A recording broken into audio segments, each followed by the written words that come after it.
Shadraka, Meshaki na Abednego walipinga ambavyo mfalme alileta, kwa sababu yalikuwa hayapatani na mapenzi ya Mungu, na Mungu akawaokoa. Amen. Kuna vingine ambavyo anakuonyesha kwamba ukifanya hivi basi Mungu atakutenga. Mungu atakuona vibaya. Wao ndo watakuona vibaya, ndio wamejifanya kuwa wa Mungu. Bwana tuhurumie sana, Bwana tusaidie wapendwa. Shetani yuko natumia silaha kubwa ya uongo katika ulimwengu wa sasa kwa kuwanasa walio wengi.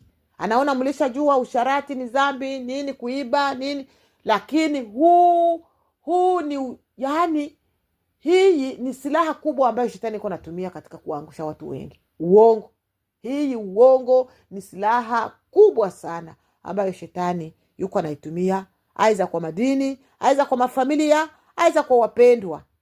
Lakini unakutana mtu anashinda hii dhambi na hii